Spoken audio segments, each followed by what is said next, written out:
awesome. Awesome. That was awesome. You guys are awesome. No, You're awesome. no. You are awesome. Sir, you are awesome. Seriously. Awesome. Awesome. Awesome. Everything is awesome. Welcome to this week's edition of Everything is Awesome. I am your host, Kev, and this is a show where we sit down and talk to awesome people about awesome things. Hope your Christmas was great, and your New Year, I hope it's going to be awesome as well. Week of Awesome, that was fun to do. Hope you guys enjoyed it. It also helped us get back on track for where we need to be. Right now on this episode, where we're going to continue our conversation with Steve from the Saturday Detention Podcast. But we're not talking about Steve or the Saturday Detention Podcast or anything else Steve does from Down Under.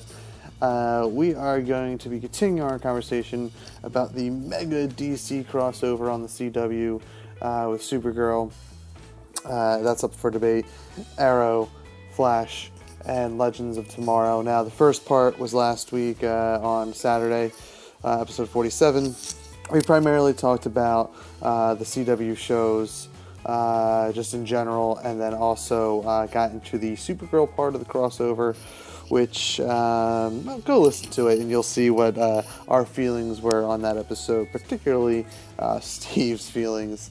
I enjoyed it. We'll leave it at that.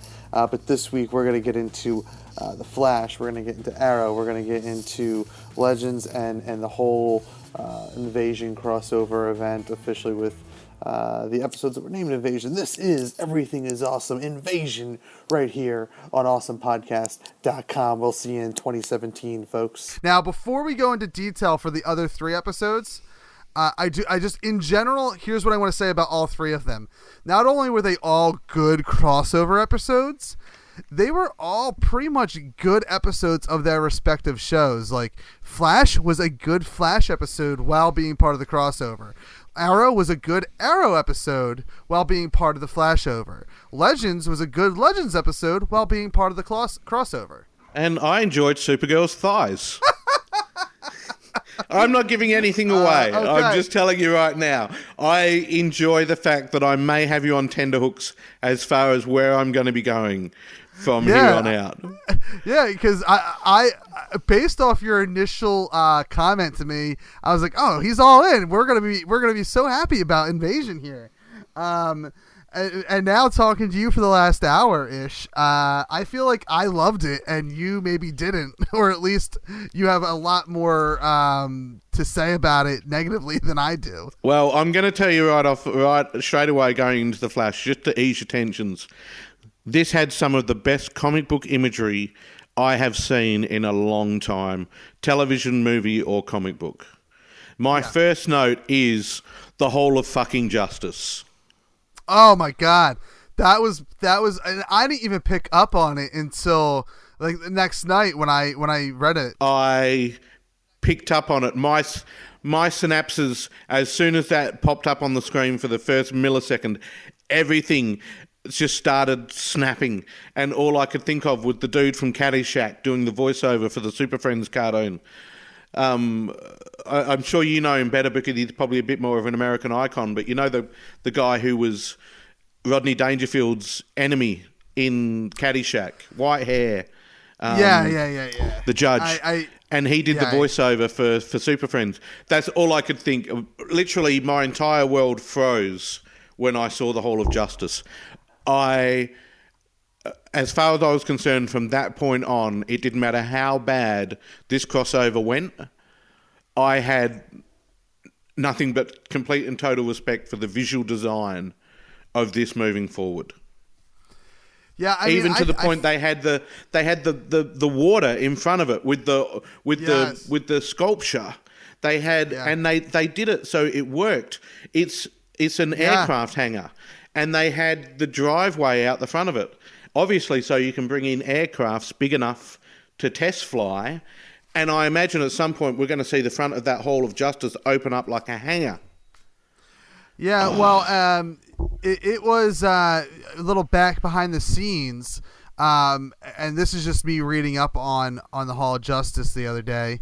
The Hall of Justice is originally based off of a hangar or something, or a train station maybe, out in Ohio in the States here. Okay. So what the Berlantes did is they got footage of that same building and just used a little bit of CGI to make it look like the Great Hall of Justice. So that's a location shot that they've enhanced. Yes, yeah. They added the water. The water's definitely not there in real life. The building, I think, for the most part, is the same shape. They just added a few things. Wow. To my understanding. But yeah, you I mean, it is. You're telling me I can go to a real life Hall of Justice? What's that? You're telling me I can actually visit the Hall of Justice? Or something that looks very similar to it. That's all I need. Yeah. If you remind me, at your nighttime, my daytime, I can probably find the link to where I read that and where it is, and send you at least the whereabouts where it's located. That's insane. But yeah, no, I agree. The whole storyline from episode to episode to episode for these 3 invasion episodes, I think was very comic booky and in all the right ways. Like I say that about Avengers. I think Avengers is a great comic book movie. Like it's a comic book come to life. I think that the Berlanti verse put that to shame. And Avengers is the first time we get a big mashup of a superhero team.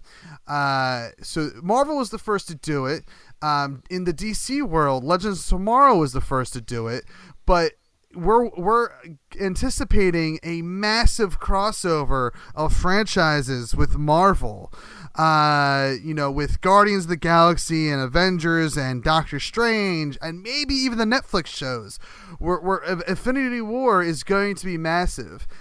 Berlantiverse did it first. Berlantiverse beat everyone to the punch to have, maybe it's not as many characters as what Infinity War is going to be, but to take 3 moving ships that are independent things and just combine them all into one thing.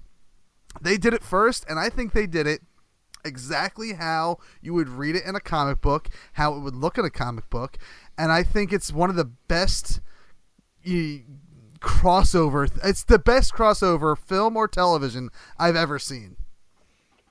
Oh, and the one thing which I'll touch on, which you mentioned, the thing that I do love about these next, the Flash and Arrow, and not Legends of Tomorrow because it doesn't do it, they leave at the perfect point where you are now going into, so from Flash you're going into Arrow. The last thing you see is Arrow getting transported away. At the end of Arrow, the last thing you see is the Legends on that ship leads into Legends of Tomorrow. Yeah. Their breakpoints were the perfect, almost like an analogy of a comic book where your crossovers work perfectly if you leave it so that the person buying the comic doesn't have to pick up the next comic book, but they want to. Now, I will admit, even from the last scene of Supergirl leading into Flash, Flash to Arrow, Arrow to Legends of Tomorrow, even if I didn't enjoy the episode, I was left at a point where I kind of like went, okay, well, I can see how this now leads into the next episode. The setup, the structure was fantastic. I agree. I think that they set it up perfectly. And to go to talk about the Legends ending, and we can go into more detail about it when we actually sit down and we talk about Legends. But I think it was an interesting choice for Legends to end not as Legends, but as, we'll go back to the term Arrowverse, because it ended with the 2 guys that created this universe of television shows, and it didn't bother me. Like, I actually really enjoyed that the last thing we saw in the Invasion storyline was a conversation with, as far as the Berlantiverse is concerned, probably 2 of its greatest heroes. Oh, absolutely. You can't have this universe without these two guys. Yeah. So It just doesn't. It doesn't happen. Yeah, and I think the way the crossover event ended, it really was. It was one of those heartwarming moments. It's when they poured a little bit of extra heart warmth into it. They brought a little bit of that Flash formula. They left the heroics and whatever that other H is behind and brought the heart. Well, without Arrow, you don't have the Atom. Without Flash, you don't have Firestorm. Yeah. Without without a lot of what's going on in these two shows, you just got our Earth, not theirs. Yeah. Yeah. So and full credit to these guys as far as the story structure of all this going. Now, the first note, or the last note, I should say, that I've got here in regards to the Flash episode is this should have been part 1. This just proves that Supergirl was a complete and total waste of time. I mean, I will say that you're right. It should have been part 1, and I think technically, if you read, I'm looking at the episode numbers in the Wikipedia entry for Invasion, and it says The Flash Part 1, Arrow Part 2, Legends of Tomorrow Part 3. It doesn't even mention Supergirl in here as the crossover event. Yeah. Even though Supergirl she was part of the crossover event. I wholeheartedly agree with that, saying that Supergirl wasn't actually the episode was not part of it. The character was in Flash, Arrow, and Legends. I don't think it was a waste of time, but we've already discussed Supergirl. Now, this is where I start to make concessions. This episode showed me that although I wasn't fond of where Supergirl's episode fit in with this episode, with this crossover, I am loving both this character. I'm loving the way that she's played by, what's her name, Melissa, Benoist, maybe? Benoit. And I am loving the fact that during the training session, when everyone is attacking her or attempting to, she's just floating there and they do a shot to her and she's just smiling her ass off. Yeah. Like she is just knowing that these people have no chance and she's just having a bit of fun with it, And because we get to see her floating up in the sky, we get another shot of her thighs. I'm going to point out some of the Supergirl moments I liked in this episode, and I'm sure we'll get to others, but there's 2 that stand out. There's 3 that stand out. And I think I'm going to say them in order. When she, when Heatwave says, "What makes you so super?" And she floats into the air and uses her heat vision to carve her logo into the Hall of Justice floors. Yep. And Felicity goes, "Best team up ever." It was on all the trailers and everything. Really cool. And it was, I think, a moment where she is speaking for the audience. Like I was sitting there saying, yes, I absolutely agree. This is the best team up ever. This is like, I had goosebumps watching during The Flash, because part of it is probably because it's The Flash, and I don't think there's ever a bad episode of The Flash. But also because it is the first time that Supergirl is now with all these other heroes. It was really, really cool. Second Supergirl moment that I want to mention happened in Arrow. When Barry says to Supergirl, "Here, I want you to meet Oliver. He's someone who I really wanted you to meet," or something like that. He phrases it in some fashion. Again, the audience speaking through Barry. As soon as Flash appeared on Supergirl, I said, I cannot wait until it's Flash, Oliver, and Supergirl all on one screen. And it didn't disappoint. The way that this Arrow is positioned in the universe, like, it was just so on the nose of how I expected it to go. And then the third and final little Supergirl moment that I really enjoyed is your third in Legends of Tomorrow. It is. Is it at the end? It is. Does it involve let's call it a meta joke? No, not so much. Okay. But it involves Felicity, where Felicity says, "God, it's like looking into a mirror." And Kara, because she's no longer Supergirl, she's dressed as Kara Danvers, Yep. so she's got her hair up, she's got the glasses on, and yeah, it was they kind of looked alike, and then Ray Palmer says something about Ray Palmer says, yeah, she kind of looks like my cousin. Kind of looks like my cousin. And then he looks at Felicity real quick, and it's an awkward moment because they used to date. They were my favorite Supergirl moments, at least that I am initially coming up with. That's what I meant by a meta joke. It was something. It was almost like a fourth wall break. Oh, see, I took meta as metahuman. I can understand why, because that word is dropped every 5 minutes in this crossover. When Brandon Routh stood there and said she looked kind of like my cousin, I did one of those things where my hands both went up into the air and I wanted to say how cool it was, but the words just choked in my throat. And I was like, that's fantastic. This was the last time we saw a Superman movie was with Brandon Routh. And he's making a joke about the fact that he should have gotten to be in more. But now he's on Legends of Tomorrow, and we haven't had a Superman movie since. Yeah. I've got to admit that was one of my favorite. When he did that, because I was waiting the whole time for a Superman joke, and they didn't have the two of them interact that much. And then when they did that, I was just like, you guys are just fucking brilliant. It is. The writing, the fact that they made this crossover work. In my opinion, it worked. Like it's just, not one episode was terrible. As far as the 3 parts, we're gonna keep Supergirl to the side for now. But the 3 main parts of Invasion, I think were just across the board good. I think out of the 3, I think Flash was the best. And part of that reason may be because it started as a Flash storyline.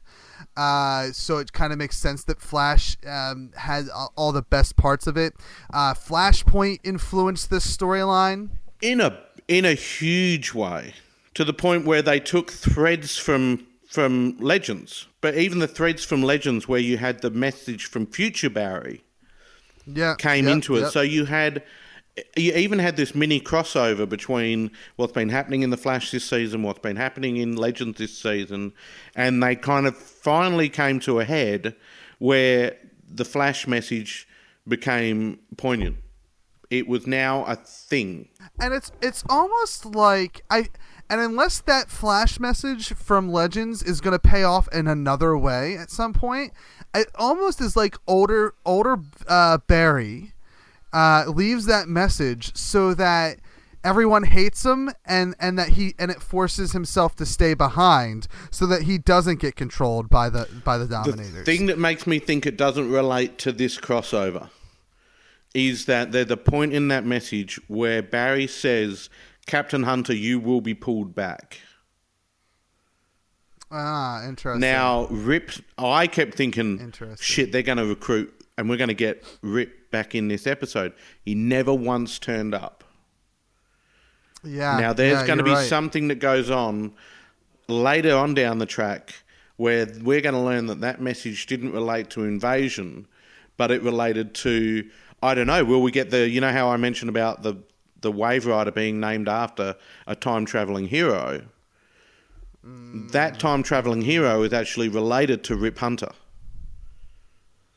Will that be where that message comes into effect? And that's where we need to pull Rip back into and recruit him from a certain period in time. Yeah, I'll buy that. I'll buy that theory. And it's a very loose and flimsy theory, by the way. Very, very loose. It's only just because of that one line where it said, Captain Hunter, you will be pulled back.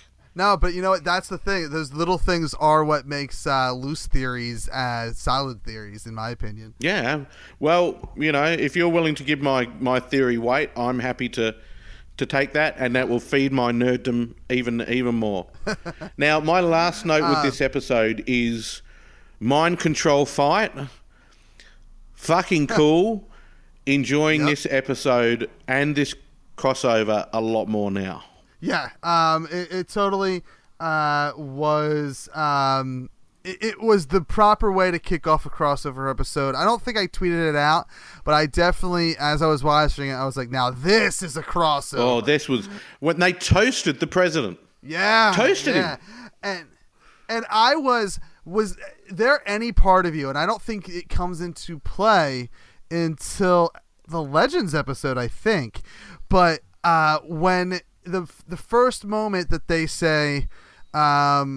They talk about the new president, and they say, "Well, Madam President." I was like, "Oh my God, are they going to have Linda Carter as the president in this universe now too?" Setting up for a perfect way to collapse the multiverse into one universe. Now, you're going to have to rewind for me for 1 second. You've name dropped Dean Cain. Are you telling me that the first woman that I ever fell in love with is the president in Supergirl? Is on Supergirl? Yes. Well, correct. I need to watch that just to see how my childhood sweetheart has aged. This was the first woman I was ever going to marry was Linda Carter. Yes, that's a season 2 reveal. And I forgot that you don't know this, so now it makes more sense when I say I wonder. I thought it was going to be, so you didn't think that at all. I had no but when clue. they said something about Madam President, I'm like, oh my God. And me, I'm like, oh my God, they're going to have Linda Carter be president in both universes. And they didn't. Sadly, they didn't. But yeah, she's totally the president in Earth 38. Oh man! If she had have turned up, this would have been just the Linda Carter podcast. That's all this would have been. Okay, well, see now I'm kind of I'm tipped over the edge with Supergirl now because you've name dropped that Dean Cain's in it. You've name dropped that Linda Carter's in it. Obviously, they're going with the same kind of care that they are with Arrow, Legends, and Flash. Yeah, they totally are, and I think more so in season 2 because now that it's on the CW, I don't think the studio is involved now. Like CBS probably held back Berlanti and his team to a degree on Supergirl. I mean, and I say because really a lot of the shit they did on Supergirl in season 1 was kind of crazy and it was awesome. But now that it's part of CW, I think that all these I don't think Linda Carter appears on season 2 of CBS's Supergirl. I don't think you get that. You definitely don't get her on the Invasion crossover if this is still part of CBS. So it moving to the CW was the best move for Supergirl, and probably for you because now you're a fan. Of Linda Carter, yes. Of Melissa Benoist's thighs, yes. I now have all the reasons in the world to watch this show. Yeah, I mean, and I'll tell you, just to deviate from Invasion for a minute, I'll tell you there are some things about Supergirl that I find a little silly. And like Jimmy Olsen is in the show, and I find it there's some storylines with him that I find pretty silly. I won't spoil anything. But the episodes and the show is just so good in general that I can forgive it. So that's probably why The Flash gets the slight lead in being my favorite show, unless it's the episode of Flash and Supergirl on the same episode from season 1, because that episode was just so adorable. And like many people ship,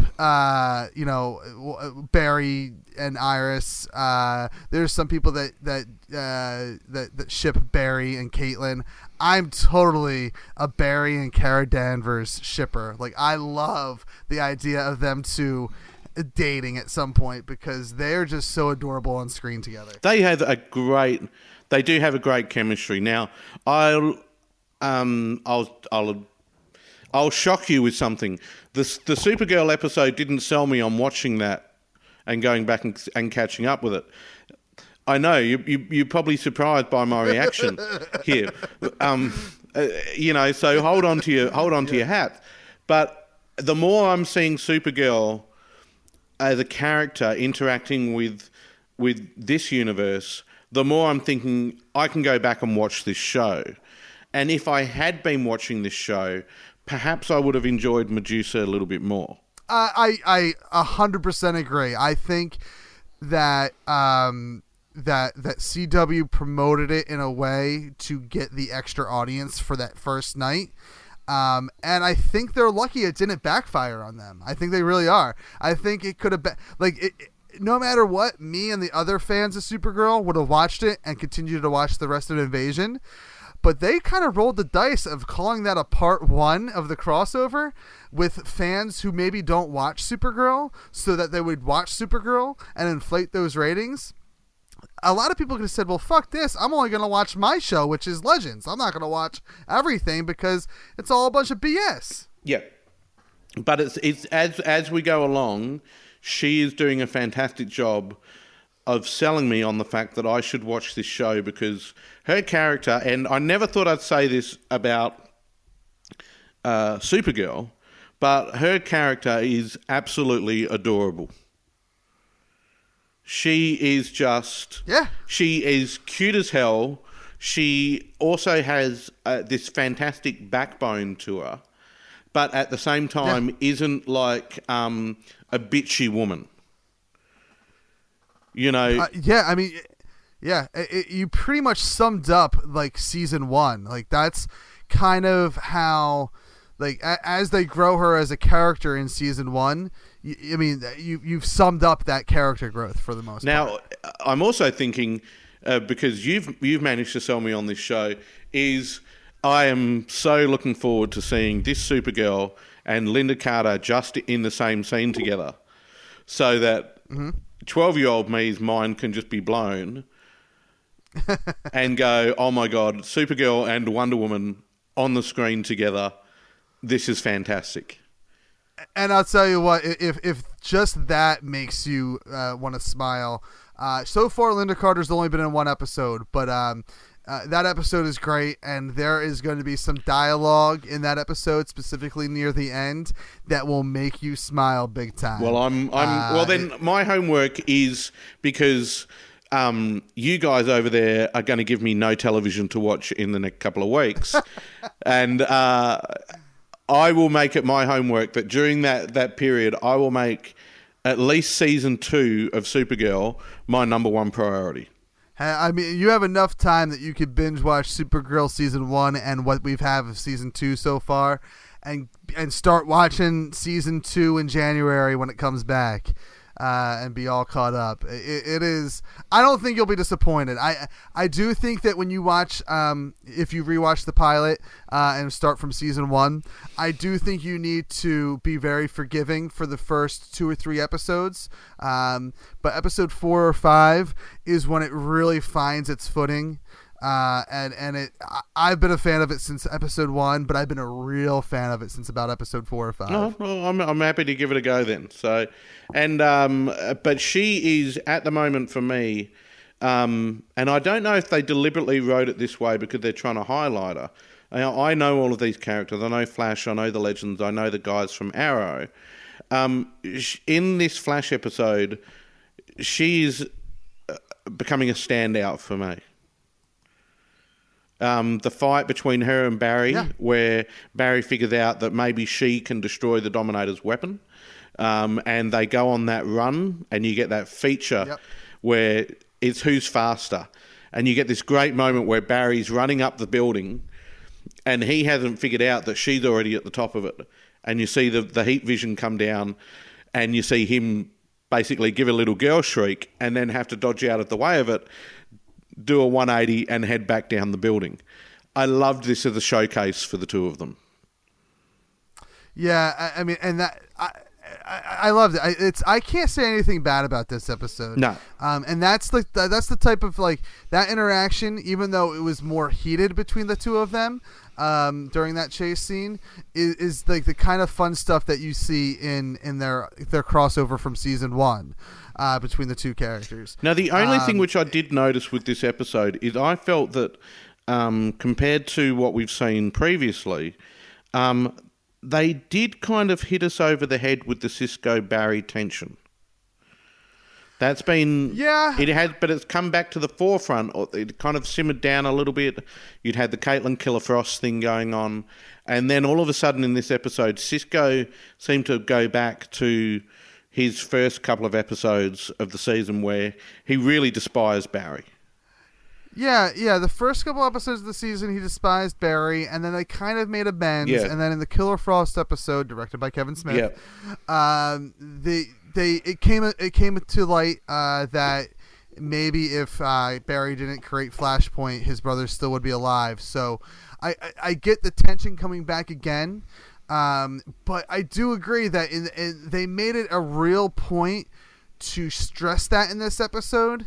And I guess it makes sense because it is a Flash episode, but we also get the resolution in a non-Flash episode, which is kind of weird if they were going to push it so hard, you know? Yeah. Now, I've actually, just to jump forward slightly, one of my notes here for Legends of Tomorrow is Cisco-Barry taking place in Legends of Tomorrow. But Arrow was a very Arrow-centric episode. Now, maybe we can leap into Arrow. Yeah, to comment on your note there, before we hit Arrow, I'll agree. Legends of Tomorrow felt like a combination of Legends and Flash. Earlier I said it was Legends friendly, and it was. But there was a lot of Cisco and a lot of Felicity and a lot of Barry in that episode. But it makes sense because Legends of Tomorrow is also it is the baby of Arrow and Flash. Absolutely. Like, the cast comes from both shows anyway. It was almost like the Legends of Tomorrow showing some respect to what made it. Yes, totally. And Arrow, so we can before we go to Arrow, my final note on Flash is, as a Flash episode, I've said it over and over, it was great. It may have even been the best episode of Flash this season. And it was it was a great way to kick off the invasion. I loved it. Acting was superb. I had no complaints for this episode from start to finish in Flash. And it finished on a fantastic note. With they'd won. They succeeded. The mind control was gone. Yes. And then all of a sudden, bang! Everyone starts disappearing. Yep. Everyone but the metas. Which leads. I didn't click to that. Neither did I. I did not click until I felt like an had to tell absolute me. idiot when they brought that up. when they brought it up, I was like, I'm a big old dummy. That's totally what happened. I'm too busy looking at that chick's thighs to look at what's going on around me.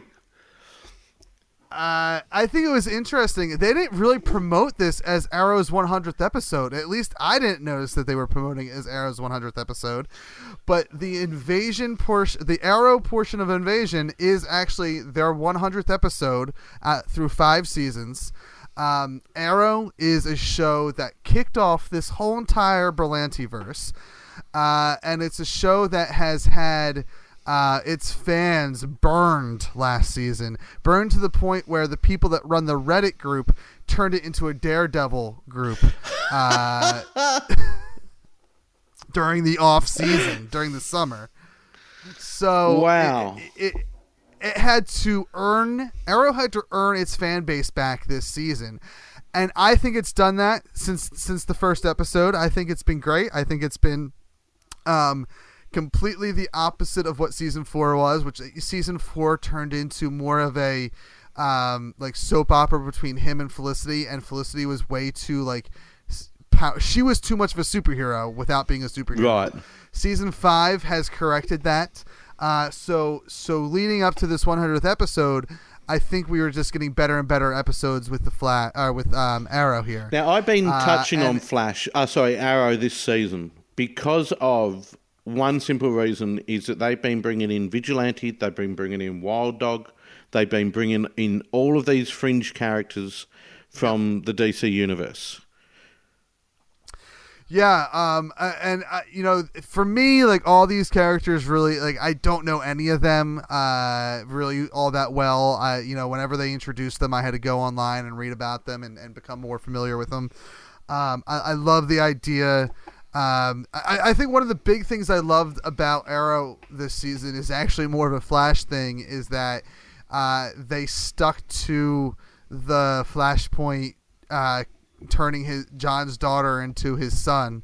I think the fact that they didn't revert that back. I mean, and it paid off in this episode, or it paid off maybe in the last episode, in the Flash episode. But either way, that storyline kind of paid off. That started back in the first episode of the Flash this season. And for the 100th episode of Arrow, I think it was stellar. It was great. It was perfect for them to have this during Invasion so that they could bring back all these people from the last 5 seasons and have it make total sense. Well, this is the great payoff for all of the flashbacks that Arrow has had through the years as well, because this was almost like is the best way to put it, like an alternate flashback. You know, you always have the thing about you see where you've got like they showed it again where Oliver's on the life raft and the father shoots himself. The mother is killed. Black Canary isn't around anymore, and all this kind of thing. And this goes back to the very beginning of the show where he doesn't get on the boat. Yeah, and it's a flashback of what if he never set foot on that boat, and it still managed to bring in Sarah and Ray, and you had all of these things going on. I wanted to know what the hell was happening because Mick was one of the people who was transported, wasn't he? No, I don't think he was. I think the only people that were transported were... they were just all Arrowverse characters, were they? Yeah, it was Arrow, it was Oliver, it was Thea, it was Sarah, Diggle, and Ray. Heatwave, Mick, I guess he was on the Wave Rider? I don't know... I actually had the same question and kind of forgot about it by the end of the storyline, but I don't know what happened to Mick. I guess he was somewhere else and they didn't take it. Yeah. Now, if you're a person who hasn't been watching Arrow, you've only been watching Flash, this one episode has now brought you completely up to speed on 5 seasons of Arrow. Yeah, no, I agree. I totally agree. Written perfectly. Not as group-centric as, say, The Flash and Legend of Tomorrow will be, but considering the fact that you mentioned that it was the 100th episode of The Arrow, this was the perfect 100th episode for this show.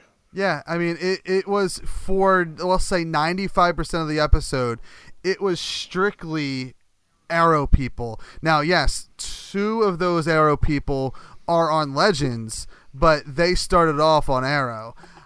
So it was, and it wasn't, despite it being part of an invasion, it wasn't very heavy in that storyline. That storyline kind of played into the background of what was going on, even though, like, so Ollie started to realize this something feels off about this. This life doesn't seem right. And, you know, so obviously the Dominators, the aliens, it played a part in this episode, but it was, whereas in Flash and in Legends, that was the forefront. Like, they were out on Front Street. It was all about them. This was not about the invasion really until about the end of the episode. But that being said, that was my complaint with Supergirl. Supergirl wasn't about the invasion. I have no complaints with this episode. I still feel like this was, even though it wasn't. Now, this is the cleverness of this episode to me. This is where I actually looked at this episode at the end of it and said, this is why this episode was so well written and such a good hour of television. Is that not one point during this was I like, come on, let's see the aliens. Come on, let's get let's get the invasion going. Let's go. It felt to me like, and this is another kicker, I'm not a fan of episodes where the viewer knows that the characters are in some kind of virtual reality, because you always know how it's going to wind up. They're going to end up kicking themselves out of it. It's all going to fall apart. They're going to go back to their normal lives. There's the episode of Ash versus the Evil Dead recently that was doing that to me. But then at the end of the episode, it wound up in such a way that I was back on board. This one never lost me the whole way through it. Because the point of it was Ollie is fighting his way out of it. We're not trying to trick you. We're not trying to tell you that this is now his life and the other one was a dream. Straight from the get-go, Ollie knew there was something wrong. And then slowly he was convincing everyone else. And it was just showing you what Ollie's strength of character is. And I shouldn't have. This had all of the tropes of a virtual reality flashback episode that I do not like. But I was on board 100%, even to the point where they broke out and they were on the ship and they were running through the ship and all that kind of thing. I wasn't even thinking this is what you should have been doing all the time. Beautifully written. Yes, and I love seeing all the characters come back. Like we seeing his parents back, who I don't think we've seen Robert Queen in a flashback form in a couple seasons. Probably since maybe season 1, maybe season 2. And his mom, we haven't seen since probably episode 3. And then even like having Tommy, Tommy Merlin made a appearance. Seeing, I'm a little disappointed that Deathstroke was there in the fashion that he was. I understand that they couldn't probably get the guy. I'm sure he's busy doing something else. I did notice he was in the mask the whole time. Yeah. I wish, because I loved that actor. Like, I thought he did a stellar job. I loved seeing him and Stephen Amell choose a scenery with one another. Malcolm Merlin, who is still he's still alive and whatnot, but we haven't seen him in a while. Just seeing all these characters from the Arrowverse who we have not seen in the same place in quite some time, being in the same place, I thought was really, really great. My favorite part of the episode was, and my least favorite part actually kind of relates to it, was Thea making the decision that she wanted to stay. Like that, I loved. Like I was like that. Like what? I can't believe they're gonna do it. Like they're gonna. I guess they're writing her off the show or something because like she's gonna stay. They hooked me. They made me believe that she wasn't gonna come back. And I would have loved to see a what-if scenario of what if she didn't. Like, I'm a little disappointed that she ended up coming back. Like, her motivation for not coming back was her same motivation for staying. And I guess I get it. I guess it makes sense. I feel like that was kind of a waste to have her stay. If you were just going to have her come back literally within the next 5 minutes. Well, that's where I will 100% agree with you. When Oliver was talking to her and they spent a fair bit of time, the two of them talking and him convincing her and her saying, no, I knew I was going to be disappointed because if she was going to come back and just come out, walk out, stand next to them and say, I had a change of heart, they spent too long with her convincing Oliver that she was going to stay. Yeah. Because then once he left, she was adamant. She was dead set convinced, and he was convinced that she was going to stay. There was nothing and no one in that room who would have been able to change her mind, but she just walked out and said, yeah, I had a change of heart. I think the way you could have had the best of both worlds is you don't see her again until the Legends episode. Yeah. Like, you just...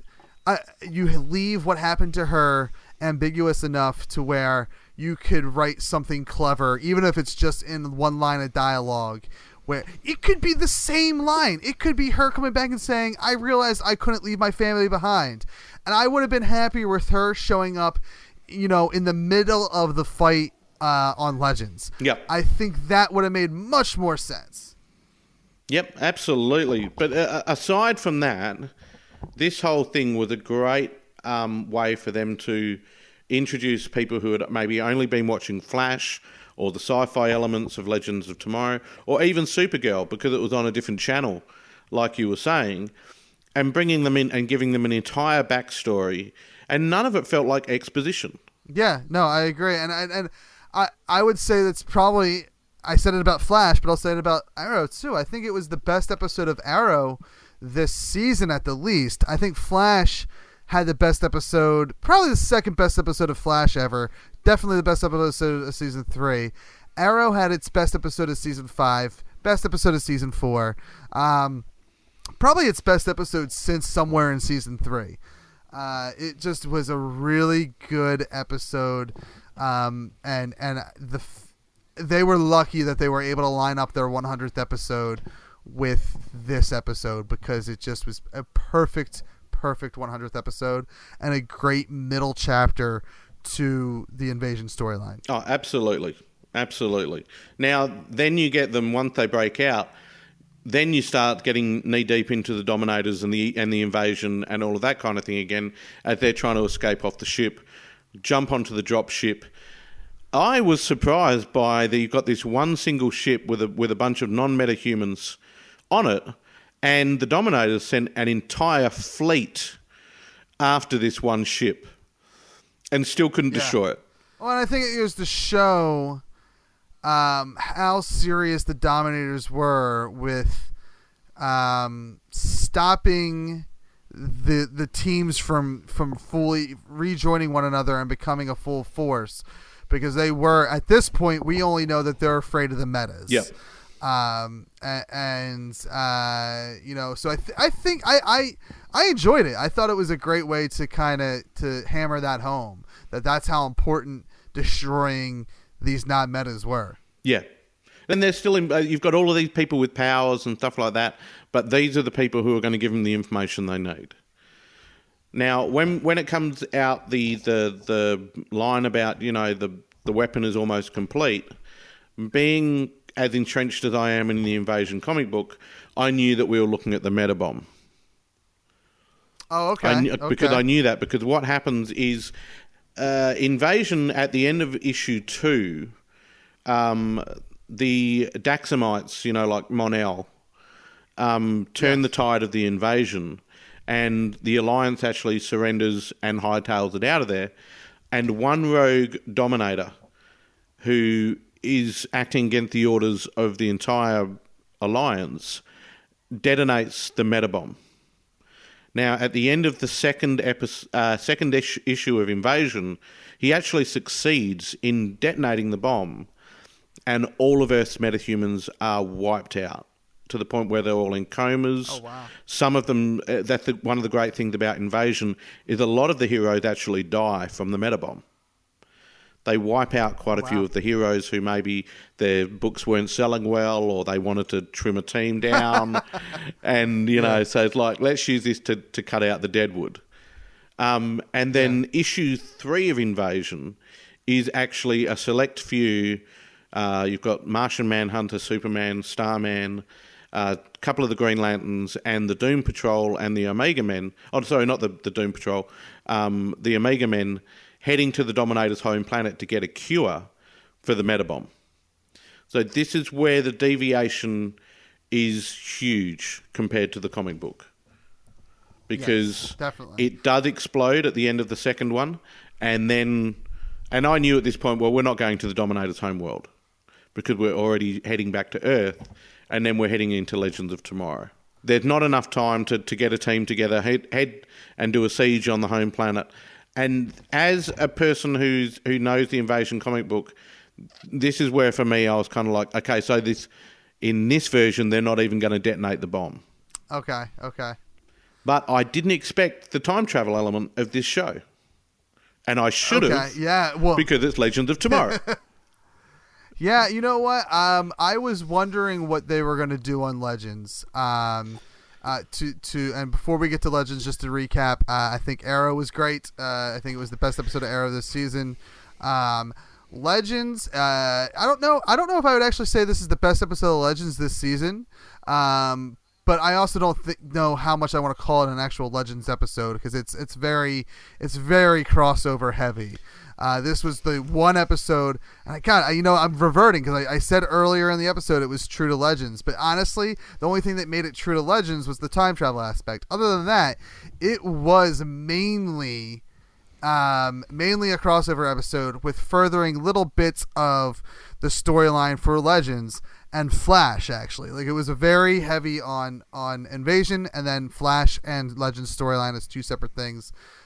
With Cisco and Barry's relationship, Stein and his relationship with his, now he has a daughter in this, and it's not because of Flashpoint, it's because of his own little personal Flashpoint he created. And before we get really into the meat of this, I do want to say that, like I said, it was a good episode. It was I think a really great way to kind of close out the Invasion storyline. At least from a person who never read the comic books perspective. And it was just a solid episode all around. Like I said, probably not the best Legends episode, even of this season, but definitely up there. Really good episode. Top 3 episode for Legends. Really enjoyed it. Yeah, I thought that as far as just an episode of television in general that needed to tie up a lot of things that have been happening and needed to please a lot of people, they did a really, really good job, because they were still able, I thought, even though, like you said, this was very crossover heavy. We got a lot of resolution for Cisco and Barry. We got a lot of other stuff going on. We had the Martin Stein, like you said, with the aberration, who is his daughter, brought into the show. So you had Stein and Caitlin spending a bit of time together. It was very Flash heavy, but the fact that they were able to do the time travel elements of it, where not only did they travel through time themselves, but they also had a character that they met in the 50s who was still there today. And that was a very cool thing, how it turned out that the guy who was basically having a problem with the aliens and forming the truce, so that they said that they'd leave if they could just get Barry, because, again, Flashpoint comes into this episode in a big way, because it's not just being felt on Earth, but we learn that the repercussions are being felt throughout the universe. The Dominators have figured it out. Yeah, it's interesting that Flashpoint, because Flashpoint did not affect Earth 2, it did not affect Earth 3, did not affect Earth 38. Flashpoint only affected Earth Prime, and it's kind of shocking that it affected beyond Earth. It didn't affect just Earth Prime. It affected the Prime universe. And that was cool. I thought that was a neat thing to be revealed. In this episode, we find out that Barry's ready to hand himself over. Of course he is. That's what Barry does, man. That's Barry all over. All he has to, if he saves one person by handing himself over, he's going to take off that mask and he's going to do those puppy dog eyes, man. And he's going to go, well, that's what I got to do. Yeah. And it's great that no matter how all these characters feel about Barry at this point, Gary Allen is the lesser known speedster. Gary Allen spends a lot of his time hanging out with Hank Christ. They're those two. Oh. So you've got Gary Allen and Hank Christ, and those guys, they're a posse. But everyone, even Diggle, Diggle doesn't. He feels burned that you just thought it was okay to erase my daughter from existence. He doesn't want Barry to turn himself in. Everyone kind of, and I'm hoping that the turnaround for most of these people isn't that we completely forgive you, Barry. I think that it makes sense that I think from day one from episode 1 it made sense that Ollie did not blame Flash. Barry. But that's Ollie Ollie's was 100%. character, though. Ollie is so earth-based and earthbound. He can't understand the fact that someone's actions can affect the timeline. These are all sci-fi words to Ollie. Like, he's just like, well, what can I see? What can I touch? What's going on around me? Well, and he also, like, he sympathizes with Barry. He's like, you don't think if I had the power to go back in time, I wouldn't go back and stop my parents from being killed? I loved that. And that all plays out. I loved that. And we didn't even mention that when we talked about Arrow. I mean, that all set up Arrow. That was like a turning point for me when I just went, these two characters are they're everything to this universe. You know, they're always pulling each other back from the edge. And that was beautiful scene. And I think that's why the ending with these two was also the way to end it, a beautiful scene to end it, the crossover episode. But before we get there, like I said, it makes sense that Cisco now forgives Barry, because Cisco gets it. Like, he thought he was doing the right thing by going back in time and by letting the alien go. And as it turns out, if they just let the alien die, maybe just maybe the invasion wouldn't happen. Well, yeah. And the other thing which I like is back in the season finale of episode 1, when Barry was trying to make the decision whether to save his mother or not and affect the timeline, Professor Stein was one of the people there. And they were arguing about the complexities of time travel. They were saying, well, what you do will have an action here and there and there. And he seemed to be one of the people who didn't appreciate Barry changing time. Now, the same way that Cisco's done it, Professor Stein's done it. And they're starting to kind of learn that, oh shit, it's not just Barry who's changing things. We are all contributing to this. Mm-hmm. You know, so maybe that is one of the things which will turn. I think everyone's starting to learn that they're all messing with time. Yeah, and I think, Cisco's was much more closely related to Barry and Flashpoint than Stein's. Stein's was very much more personal, and he realized that that he loved his daughter and that he didn't want to correct this aberration. It was no longer an aberration. She's a real person. Essentially, going back and preventing it from happening is erasing a person from existence. Yeah. So yeah, I mean, at least Barry, or at least Cisco and Stein, they have all the reason in the world to forgive Barry. Ollie never really blamed him. I hope that going forward, the times that we see John and Barry in a scene together, that maybe it's a little tense, because John may not want Barry to turn himself over, but that doesn't give him any reason to completely forgive Barry for erasing his daughter from existence, because he didn't travel back in time at all. So, and I think at the end of the episode, they kind of talk about if they're cool, and I forget how they exactly left it, but I hope that Flashpoint, the effects of Flashpoint have pretty much kind of I think we're done with that storyline, but I hope that there's little things here and there in the second half of this season that still kind of play a role. Well, you don't know who now exists again because of Flashpoint. You haven't seen everything now. It'll be a cool way to bring characters back. Now, I'm enjoying HR. Oh my God! All of these different wells that Tom Cavanagh has played are fantastic. You had the Earbud Thorne Harrison Wells. You've had Earth 2 Harrison Wells, and now you've got HR. They are all fantastic. Yeah.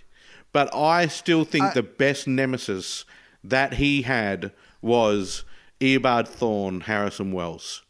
I fell in love with that character, especially by the end of season 1, where he was saying, I used to hate you, but now getting to know you, I'm actually proud of who you are, and all this kind of thing. And I actually believe that he felt that way just because of the way Tom Cavanagh played it. He was knocking it out of the park, and I want that Harrison Wells back again. But I love HR. I agree. I think season 1 Harrison Wells / Thawne, I agree. I believe that he no longer hated Barry, that he actually grew to love him as a kind of like a son. Yeah. But I actually, and I'm certain that we haven't seen the last of Earth 2, Harrison Wells. I love HR. I love what he's about, but I love Earth 2 Harrison Wells has become, to me, he's the real Harrison Wells. Like he's the guy that Earth 1 Harrison Wells would have probably turned into, maybe, if he was not, taken over by Evod Thawne. Yeah. But I know because Jesse Quick, we're going to see Earth 2 Harrison Wells again. But I do. It's kind of fun to have this HR guy around because he is a little more. He's definitely more humorous, and I love it because it shows. We've now seen Tom Cavanaugh act, I'll say, 4 different ways as Harrison Wells. Oh, absolutely. As Earth 1 Harrison Wells. As Earth 1 Harrison Wells, as Earth 1 Harrison Wells taken over by Thawne, as Earth 2 Harrison Wells, and now as HR. Plus, I didn't even count the other ones that we saw in those quick little glimpses. When they were doing the interviews for the new Harrison Wells. Yes. Yes. That was a great episode. I love that out of all the Harrison Wells they could have chosen, the one they chose wasn't a genius. Yeah. He was the marketing guy. And I think, and and how many of us have gotten a job by bullshitting? Yep. I've done it. And I think, and I know I've done it. I do it every time. I love that. I think that's what's going to push the story forward now for Flash, is that I think that they really are going to, if I had it my way, they're going to move Team Flash's headquarters to the Hall of Justice, and they're going to open up to the public Star Labs, and Barry's going to have a job now. I mean, he owns Star Labs, but he's going to work at Star Labs because he doesn't work for the PD anymore. Hall of Justice. Sorry, I just had a private moment there. I had not even contemplated the fact that the reason that the Hall of Justice has been showcased, because I have 3 sections of my notes that say Hall of F and J, Hall of F and J. Dear God, it's the Hall of F and J again. Now, if I hadn't even considered the fact that this is being set up so that this is where they're going to move their little Team Flash, and then Star Labs becomes Star Labs once again. Yeah, I mean, it makes sense to me. It makes perfect sense, and I wish I'd thought of that.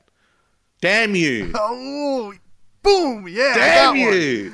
That's too good. It should have been mine. I know that one should have been yours, but I picked it up. But the episode was, the big battle between the heroes and the aliens was neat. We had Superman 2 syndrome going on with this. That's what I've written here. Superman 2 syndrome. Aliens win the US, they win the world. Yeah. Superman 2, all Zod did was take over the White House and the rest of the world surrendered.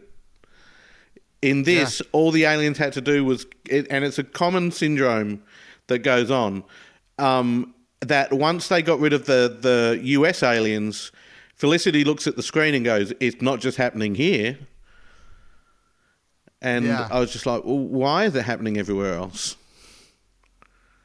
Because there aren't metas everywhere else. Like, as far as we know, they may be everywhere else because they left Central City, but for the most part, metas are kind of regulated to Central City and maybe Star City because they're close to one another. But they were all.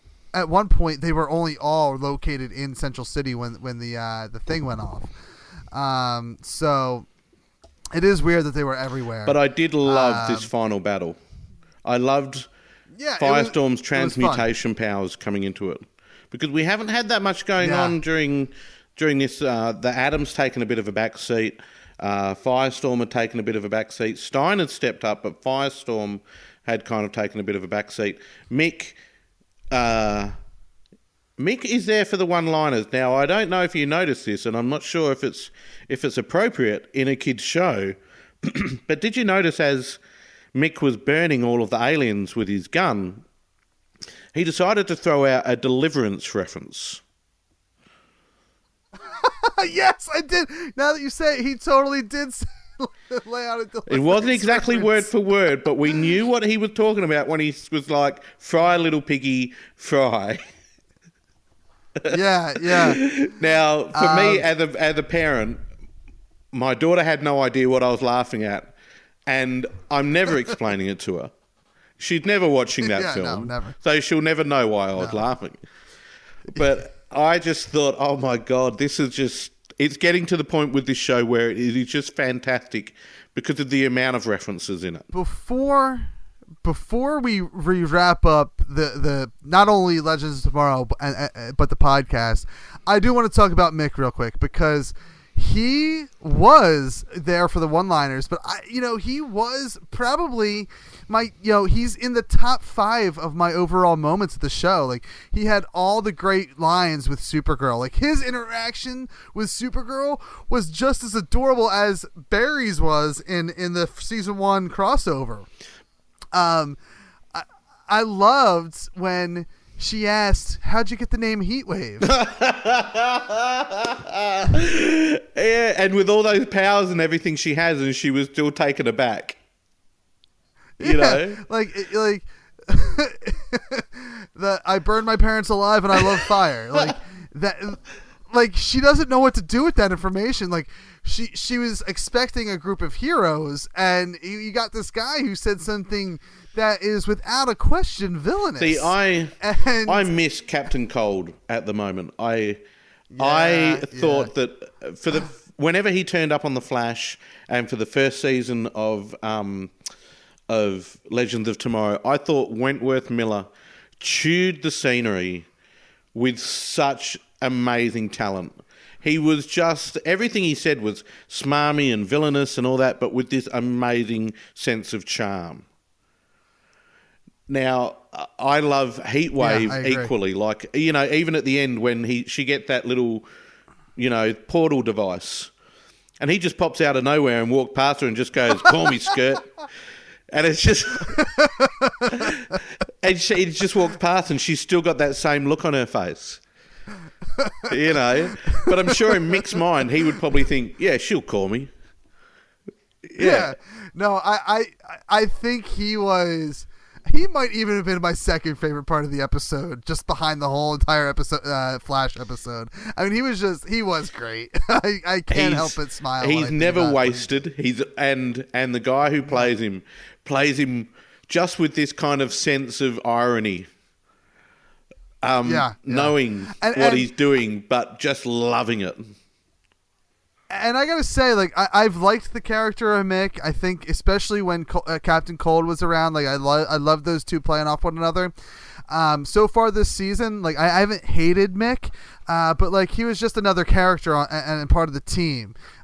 This was the first time, probably in season 2 for Legends, that like I actually really enjoyed watching Mick on screen. Like, he was just really good for those 3 nights. Oh, he was fantastic. Like, when I'm not calling you Supergirl, that's just dumb. Supergirl, help! And that was it. And when it came down to it, he was like, "Supergirl, do something," And she was like, "Well, you can call me Kara." And he's like, "No, that's not going to work for me." Yeah. What are you going to call? Well, I'll just call you Skirt. Yeah. It's just like, Mick, you're awesome. Yeah. I mean, I would like to see more. I would love to see a Heatwave Supergirl crossover. Like, I feel like that would be a fun episode. Oh, that would be fantastic. Because she would never know how to take him. And he would play on that. Yeah. So overall, Legends, like I said, it was a nice way to wrap up the bow on Invasion. I think, aside from the parts with Mick, obviously, I think my favorite part of the episode was absolutely how it ended with Ollie and Barry talking. I thought it was an interesting choice, like I said in the beginning of this whole invasion discussion, to have it end with them two. But it's also a choice that makes a lot of sense because without them two, we don't get Legends of Tomorrow. We don't get a Heat Wave that's part of a permanent team. We don't get Adam. We don't get whatever the Captain. No, what's his name? It's Captain America. No. Commander Steel. Commander Steel, that's it. We don't get Vixen. We probably don't even get Supergirl, even though she's on another Earth. Without these two guys, we don't get all this great Berlanti verse awesomeness. Yeah. So I think it was so appropriate to end with them too. And for me, and I think it's pretty evident throughout this entire discussion, overall, this crossover event I think was fantastic. I loved it from start to finish, and I'm including Supergirl in that start for me. From all 4 nights was a great time for me. I enjoyed it, every single minute of it. Like I said, I think there was one thing I mentioned at some point, and I already forget what it was, that I did not like. And aside from that, that was so small that it doesn't mean anything because I already forget.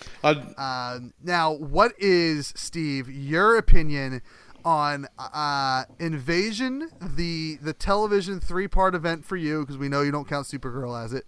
Oh, no, I'm counting Supergirl. Don't you dare try and worm out this Supergirl episode out of it, man. It's a 4-part event. It's advertised as such. No, I want to know 2 things. I want to know what you thought of the 4-part event on CW as its own thing, and also because this is your favorite comic book story thing. Crossover event. What did you think compared to its source material? I think that what was always going to happen with me was this was never going to stand up to Invasion. Okay.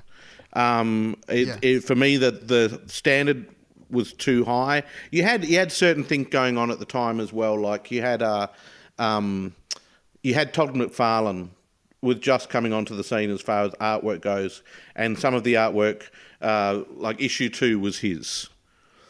And so there was a lot of nostalgia for me with this, where I needed to cut the nostalgia out, and I needed to look at what they were doing, what characters they had to work with, and of course it's TV, so they've got a budget that they need to stick to, and there's going to be certain things that were never going to make the cut. The one thing which I thought should have been left in was the original design of the Dominator's ship. The Dominators had a very simple design, which was almost like a U shape. When I saw the Dominator's ship on this, I was a little bit disappointed because these guys have such a knowledge and a history of and are always bringing things in from the universe. I thought that for me, that would have been the thing which would have just made me go, I'm all over this. They just needed to not call it Invasion. I've heard people calling it Heroes versus Aliens. Yeah, now, so that was how they marketed it in the U.S. That it wasn't even called Invasion in the U.S. really until I think the episode, like the week of, like it was marketed Heroes versus Aliens for the last 2 or 3 weeks leading up to it. Okay, so if we're reviewing this as Heroes versus Aliens, as inspired by Invasion, I'm all over this. I loved the absolute shit out of the final 3 parts of it. And I think if they had have in some way managed to at least link the Supergirl episode to it, I would have considered all 4 episodes to be a winner, because the further I got into this and the more I started to enjoy the Supergirl character herself, I'm interested to go back and watch that first episode again. Because I would love to see her thighs again. I keep obsessing over that, but she's amazing looking, and it's not just that she's great looking. She's got this air about her where it's not like she knows how great she is. She's just Supergirl. Yeah, much like her evidently her counterpart Felicity, Emily Record or Rickards or whatever. She seems like Melissa Benoist seems like a type of person who in real life is just really down to earth.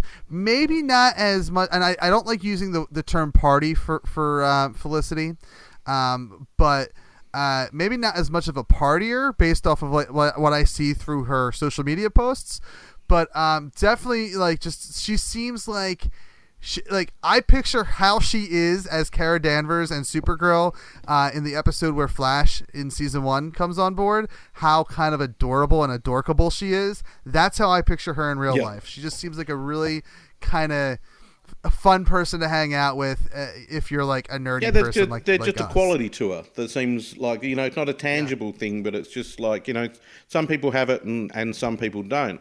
But what happened with me is the further through this we went, like I loved the Flash episode. I loved the Arrow episode. I enjoyed the Legends of Tomorrow episode a lot. Maybe not as much as the Flash or the Arrow episode, but there was a lot more riding on the shoulders of Legends of Tomorrow because it had to wrap everything up. And I felt that it suffered a little bit because of the time constraints that it had. And maybe that was what came down to the Arrow episode, is the Arrow episode was very self-centered. So the Legends of Tomorrow episode didn't have as much time to wrap everything up. But I love how it still linked into time travel and people from different time periods and all of that kind of thing. And I would say to anyone who's a fan of the original Invasion, you've got to watch it. You've got to go and have a look at it, just because there's certain points during this where you get to see this massive